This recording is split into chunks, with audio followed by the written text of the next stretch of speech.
Hey everyone. Okay, so last week I talked about the signs of a retained palmar reflex if your child has poor handwriting, even speech issues, and so forth, and what that can look like.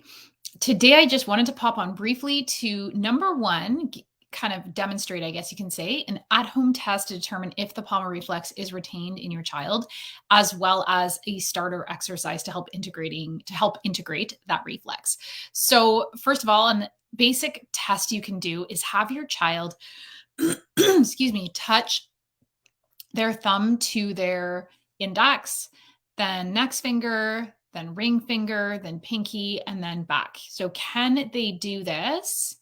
Okay, so first of all, you're going to just see, can they do this? And can they do it quickly, right? So watch, oh no, I'm messing up.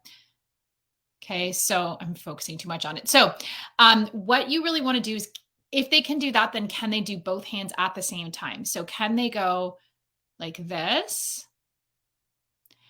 And if they can do that, can they talk to you about something else? Maybe even do their times tables if they have their times tables memorized, or recite something, whether it's a poem or your national anthem or a prayer or whatever.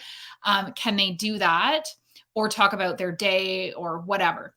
So that is the first thing you want to do to test if your child has a retained palmar reflex. So signs that it is retained is they're going to have a hard time coordinating even one hand, never mind two, or they can do it, but they have a hard time having a conversation and so forth.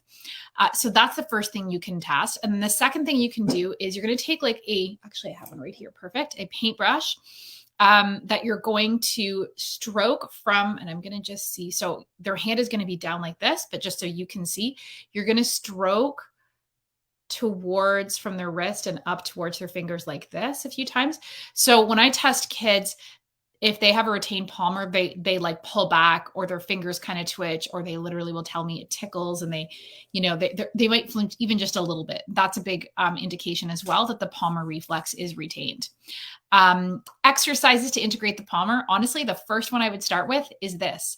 So start with one hand going this way.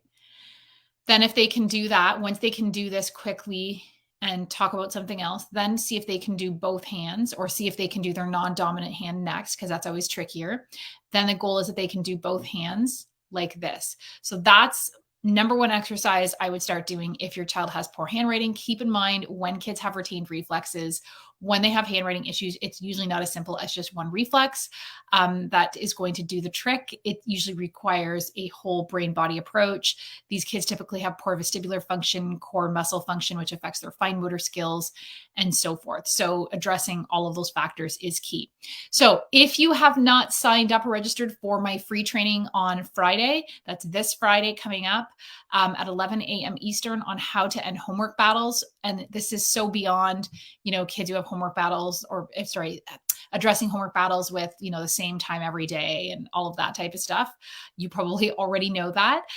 This is how to get their nervous system better regulated, because a lot of these kids have learning and reading trauma. There's a lot of anxiety. They have a hard time sitting still. So how to get your child in a calmer state so they are more willing to work with you, calmer when they are working, and more receptive to the learning process, so things actually stick.